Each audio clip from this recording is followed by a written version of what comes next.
Hola y bienvenidos a Través de la Biblia con Les Feldick. Un ganadero y agricultor de Oklahoma, Les Feldick ha estado enseñando clases de Biblia al estilo hogareño durante 20 años en Iowa, Oklahoma y Texas. El estilo único de enseñanza bíblica de Les Feldick ha hecho que los libros de la Biblia cobren vida. Cuando Les está enseñando, es tan interesante que la gente dice que el tiempo parece volar. Y ahora, aquí está Les Feldick. Está bien, una vez más vamos a volver justo al punto, donde lo dejamos. ¿Sabes? Esa es la belleza de enseñar a través de la Biblia.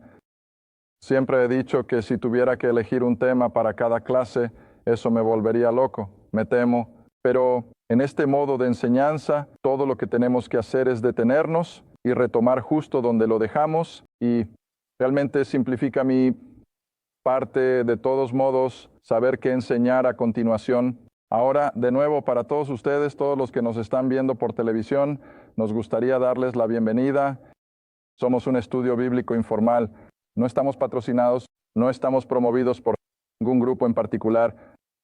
Simplemente enseñamos el libro y confiamos, sin importar tu denominación o si no tienes ninguna, en que te interesarás en la palabra de Dios y la estudiarás. Y como he dicho tan a menudo antes, no tienes que estar de acuerdo conmigo en todo. Hay espacio para el desacuerdo, excepto cuando se trata del plan de salvación. Eso está establecido. En concreto, y nadie puede cambiar eso. Nunca lo comprometeré, ni solo iota. Somos salvos por la obra de la cruz. Además, ¿verdad? Y eso por supuesto se apropia por la fe. Está bien, y no voy a dedicar tiempo a anuncios en esta media hora. Quizás lo hagamos de nuevo en el próximo, pero vamos a meternos de lleno donde lo dejamos en nuestro último programa, y eso fue en Hechos 13. Pablo y Bernabé ahora han dejado Antioquía. Puse un mapa improvisado en la pizarra. No está a escala y espero que alguien al menos pueda leer algo de mi escritura. Pero por supuesto aquí está la tierra de Israel que tengo en la pizarra tan a menudo, el mar de Galilea y demás, Jerusalén. Aquí arriba, en la curva del Mediterráneo, estaba Antioquía. Justo aquí arriba, no lo puse, había un valle fluvial donde estaba Tarso, la zona de origen de Pablo. Y ahora han dejado Antioquía, tocaron la isla de Chipre y han llegado lo que yo llamo el lado oculto de Asia Menor, o lo que hoy llamamos Turquía. Esta es la tierra de Turquía, y en la época de Pablo, por supuesto, Éfeso estaba aquí en la costa oeste, al igual que Sardis, y luego tierra adentro estaba Antioquía. ¿A dónde han ido? Primero, y luego Derbe, y tenemos Listra, aquí arriba en la costa de Troas, aquí arriba a lo largo de el Mar Negro. Encontraremos un poco más adelante en este libro, es la tierra de Bitinia, y que BFTNIA. Pero entonces tú, donde Pablo había intentado ir, y luego regresar, creo, bajando por Asia. Pero en cambio, por supuesto, el Espíritu Santo lo llevó a Grecia. Ahora, estas serían todas las ciudades que vendrán más adelante en el libro de los Hechos. Irán de Troas a Filipos, a Tesalónica, bajarán a Berea y luego a Atenas, hacia Corinto, y luego volverá a Antioquía. En otro viaje volverá y seguirá todo esto. Y luego, por supuesto, en su experiencia en la prisión, va a estar saliendo de Cesarea, que estaría justo por ahí. De nuevo, van a tocar Chipre. Tendrán la tormenta y los lanzan de un lado a otro, y finalmente terminan en la pequeña isla de Melita, y luego sube por la costa y finalmente terminará en Roma en la parte final del libro de los Hechos. Pero esta es el área del mundo donde Pablo, por supuesto, pasó la mayor parte de su tiempo, y estas son las iglesias a las que se dirigen sus cartas. Y esto, por supuesto, es donde estaban la mayoría de ellos. Incluso en el libro de Apocalipsis, esas 7 iglesias en Apocalipsis 1 al 3. Así que tal vez eso te da un pequeño vistazo de cómo se distribuye la geografía en esa área del Mediterráneo. Está bien, así que ahora están en Antioquía de Pisidia, no la Antioquía de la que vinieron, sino una segunda allí arriba en aproximadamente el centro de Asia Menor. Y Pablo, al igual que Esteban, como dije antes, en el capítulo 7, va a repasar toda la historia de la nación judía, comenzando con Abraham, Isaac y Jacob.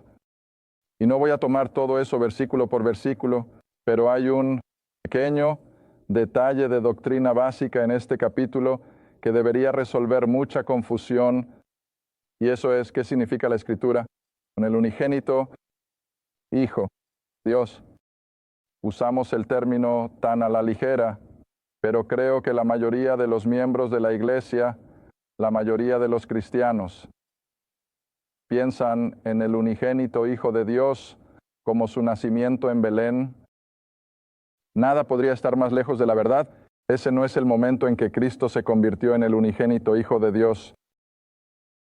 Para nada, pero aquí tenemos la explicación de qué se refiere realmente Hechos 13. Y llegarás simplemente saltemos al versículo 30, donde ahora ha pasado por todo el ministerio terrenal de Cristo, su crucifixión.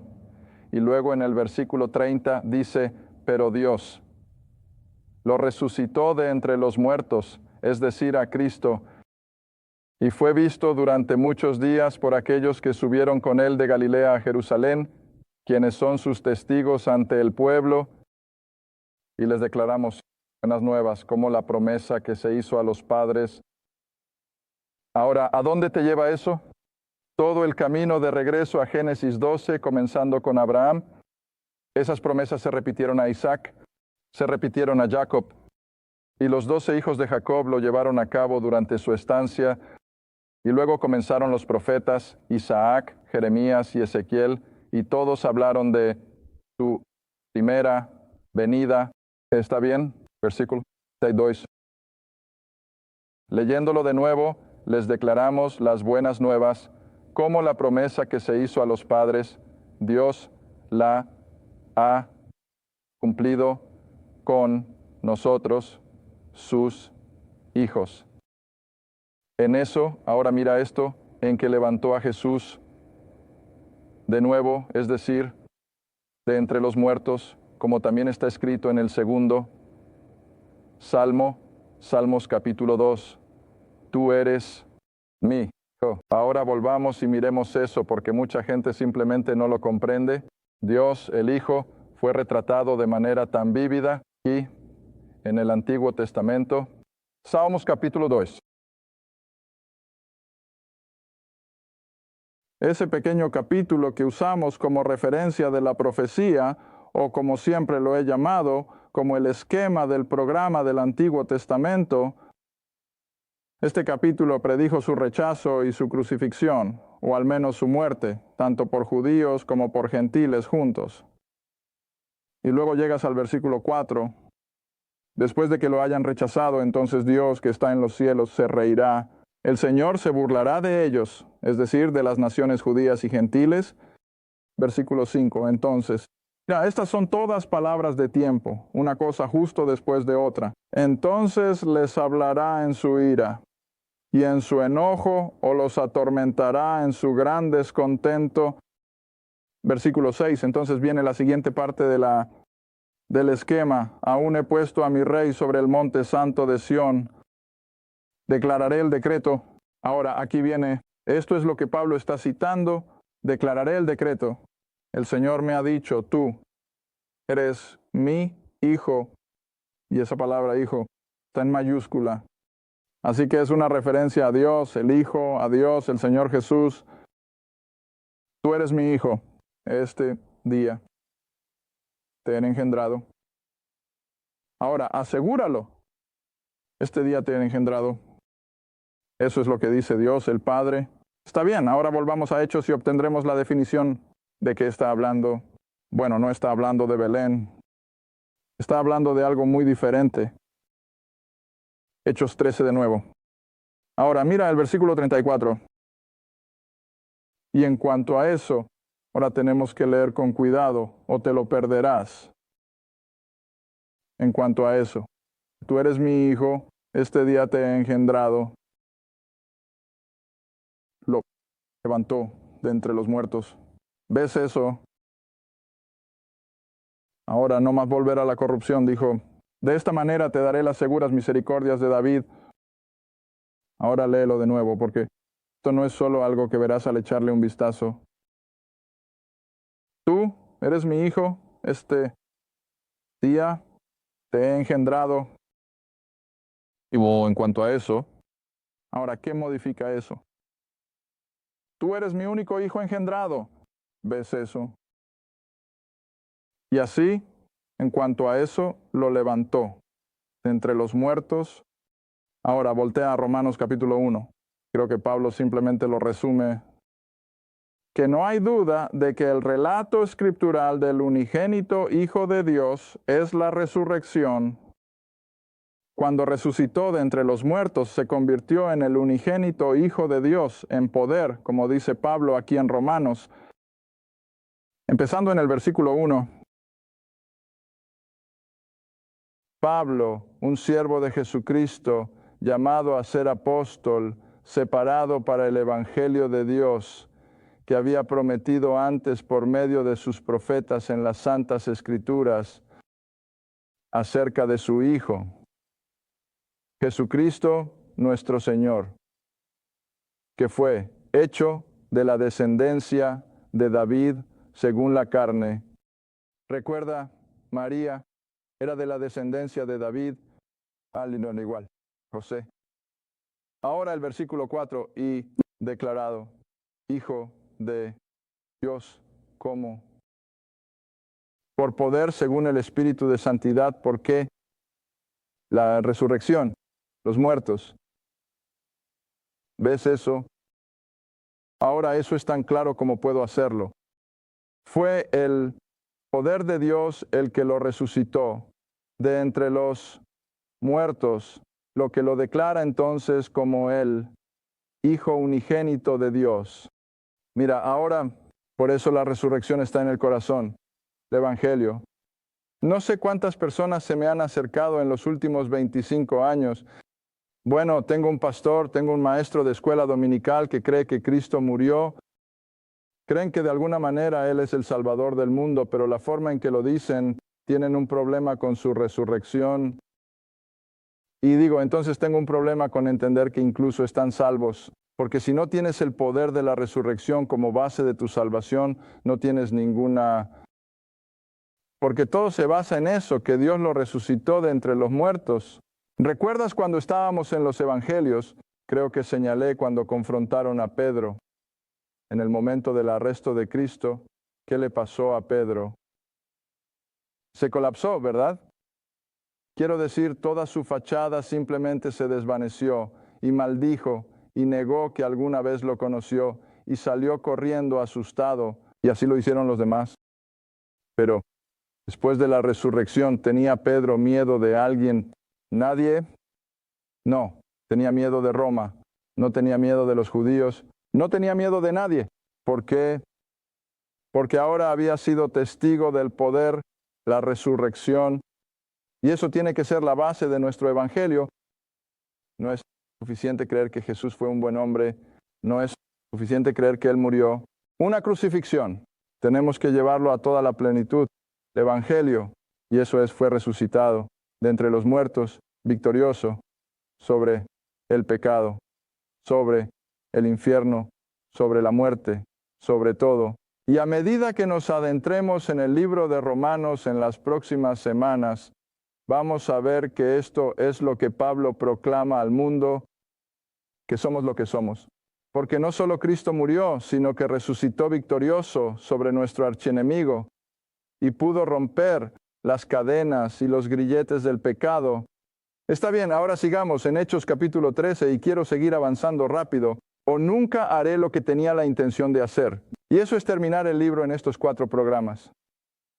Así que mientras continúa entonces con estos judíos en la sinagoga de Antioquía y Pisidia, bajas al versículo 43, y ahora cuando se disolvió la congregación, muchos de los judíos, los prosélitos religiosos los siguieron. Pablo y Bernabé, quienes al hablarles los persuadieron para que continuaran en el que la gracia de Dios, no en la ley de Moisés, sino en la gracia.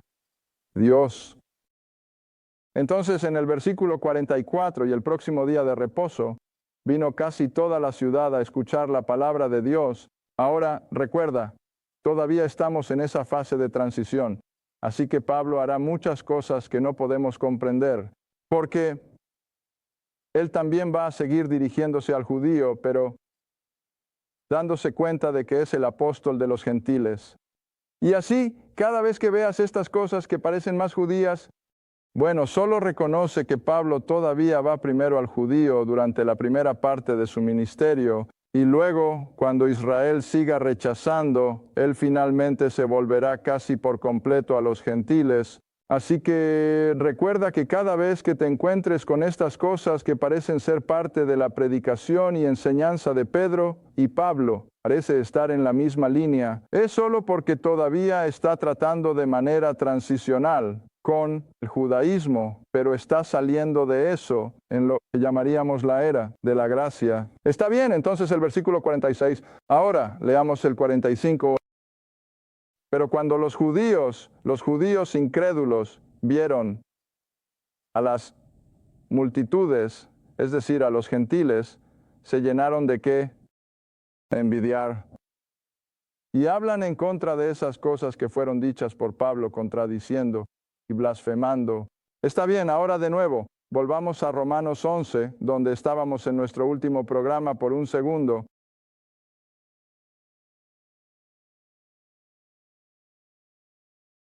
Desafortunadamente no siempre se mantuvo así. Desafortunadamente no pasó mucho tiempo después de que el cristianismo comenzara a penetrar en el Imperio Romano, que en lugar de causar envidia en el judío, le hizo odiarlo. ¿Por qué? Porque el cristianismo comenzó a odiar al judío, porque ahora los estaban acusando de ser los asesinos de Cristo. Y deshacerse del judío era hacer un servicio a Dios. Bueno, si fueras judío, ¿cómo te sentirías? De la misma manera, comenzaron a odiar cualquier cosa relacionada con el cristianismo, pero en los primeros días, mientras Pablo y Bernabé estaban testificando a estos gentiles, y los gentiles se estaban salvando, y todavía tenían amor por el judío, los judíos estaban llenos de envidia, y eso es lo que Dios quería. Ahora, mira, Romanos 11. Veamos.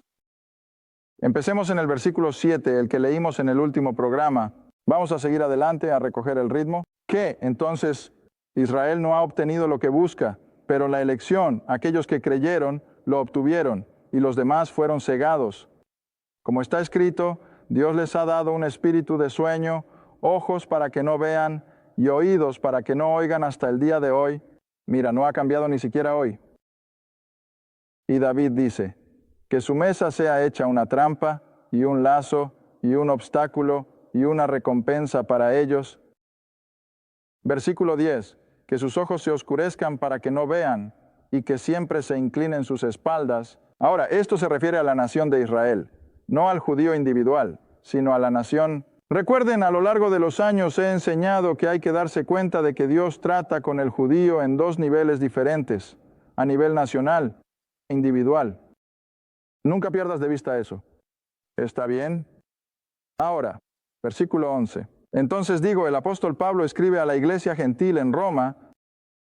Entonces digo, han tropezado, nación de Israel, para caer. En otras palabras, que Dios simplemente los echaría de su vista. ¿Cuál es la respuesta? Bueno, Dios no lo quiera. Banish esa idea. Sino, más bien, a través de su caída. Escucha esto. Israel tuvo todas las oportunidades de tener al rey y al reino y a su Mesías y redención, pero lo rechazaron. Y así, a través de esa caída, como resultado del rechazo, a través de su caída, ¿a qué pueblo ha llegado ahora la salvación? Nosotros, los gentiles. No, a nosotros los gentiles. Tengo que parar y pensar en mi inglés. Ahora la salvación ha llegado a nosotros, gentiles, y nunca pierdas de vista eso. ¿Por qué Dios abrió las ventanas de la gracia para nosotros, los gentiles? Porque Israel lo rechazó y cayeron de ese lugar de preeminencia, de ser la nación favorecida por el pacto, y ahora la salvación ha llegado a los gentiles. Ahora no me pierdas para provocarlos. ¿A qué? A los judíos. ¿Cuál es la diferencia entre celos y envidia? Nada. Así que estaba funcionando. Está bien, ahora volvamos a Hechos, capítulo 13. Y así, mientras los gentiles ahora tienen hambre de la palabra, Pablo y Bernabé están exponiendo el evangelio de que Cristo murió por ellos y resucitó de entre los muertos. Y los judíos están viendo todo esto suceder entre los gentiles y se pusieron envidiosos.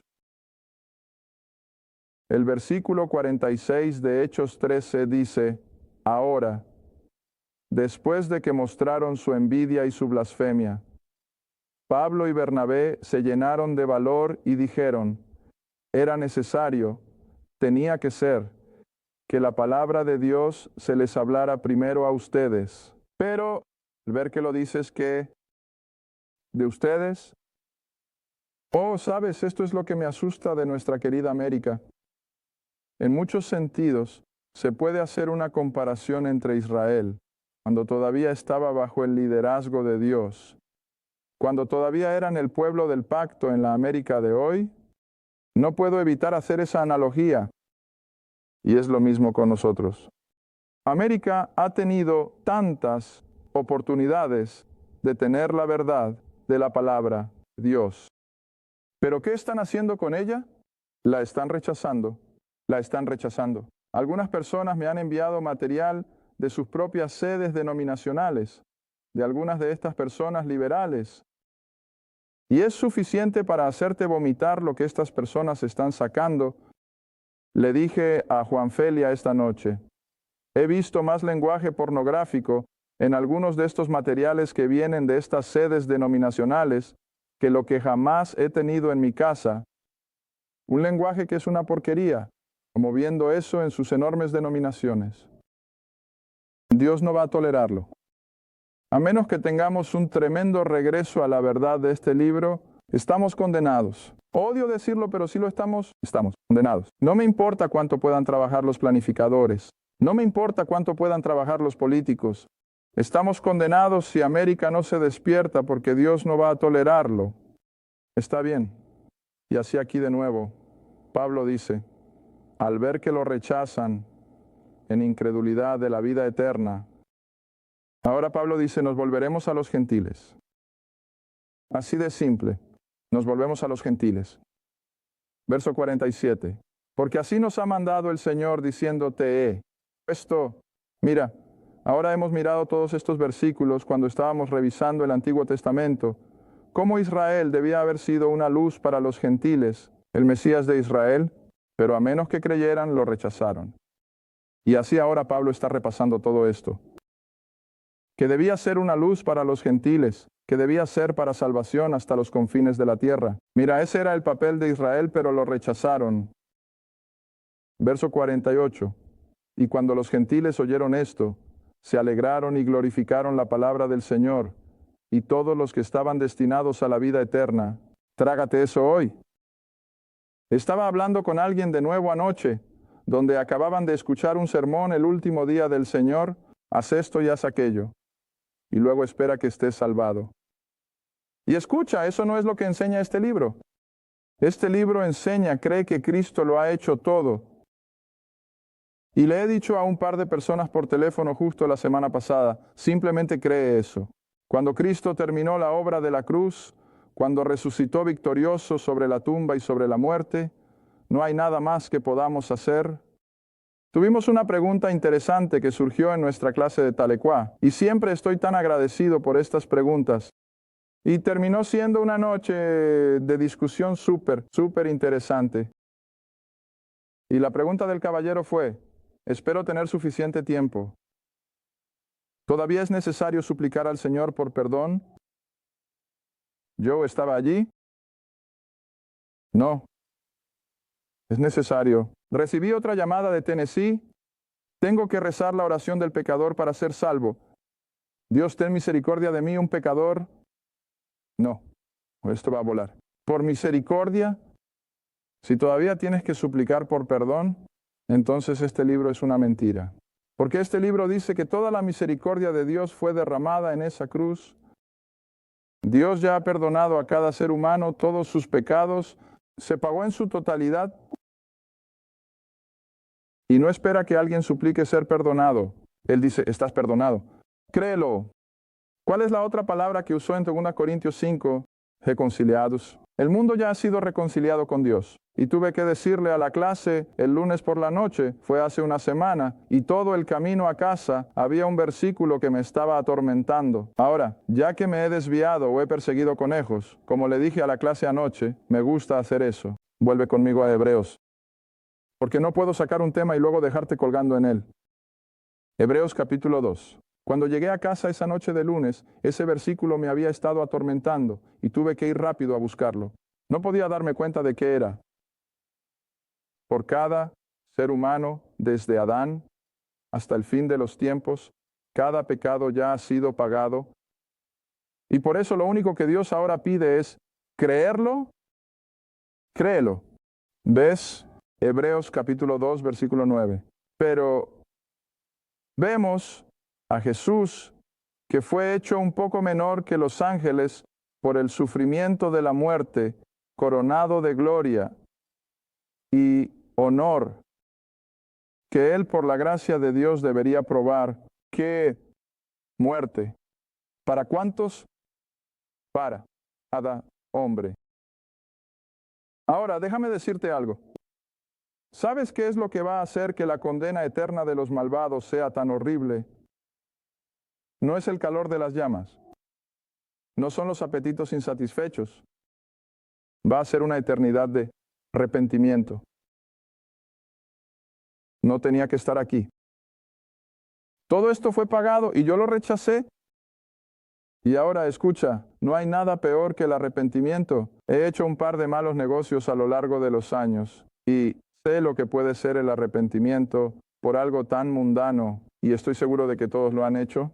Pero escucha, pasar una eternidad en tormento y luego arrepintiéndome constantemente, no había necesidad de que yo estuviera aquí. Todo fue pagado y yo lo pisoteé. Mira, esto es lo que el mundo está haciendo hoy.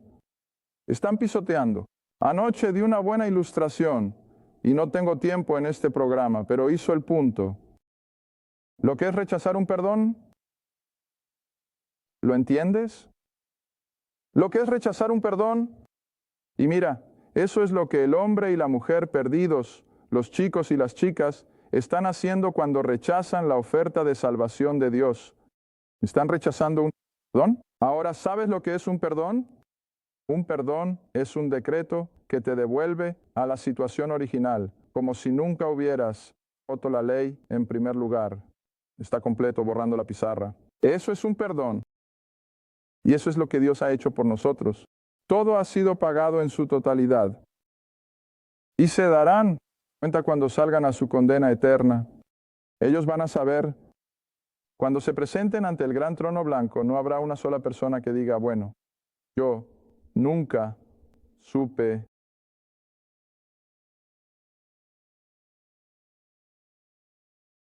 Gracias por ver A través de la Biblia con Les Feldick, un estudio bíblico semanal. Si deseas más información sobre los ministerios Les Feldick, un estudio bíblico en tu área, o sobre este programa, escribe a Les Feldick Ministries, Ruta 1, Caja 760, Quinta, Oklahoma 74552. Esa es la Ruta 1, Caja 760, Quinta, Oklahoma, 74552. A través de la Biblia con Les Feldick es apoyado por los espectadores y tu donación es apreciada. Gracias y asegúrate de sintonizar la próxima vez para A través de la Biblia con Les Feldick.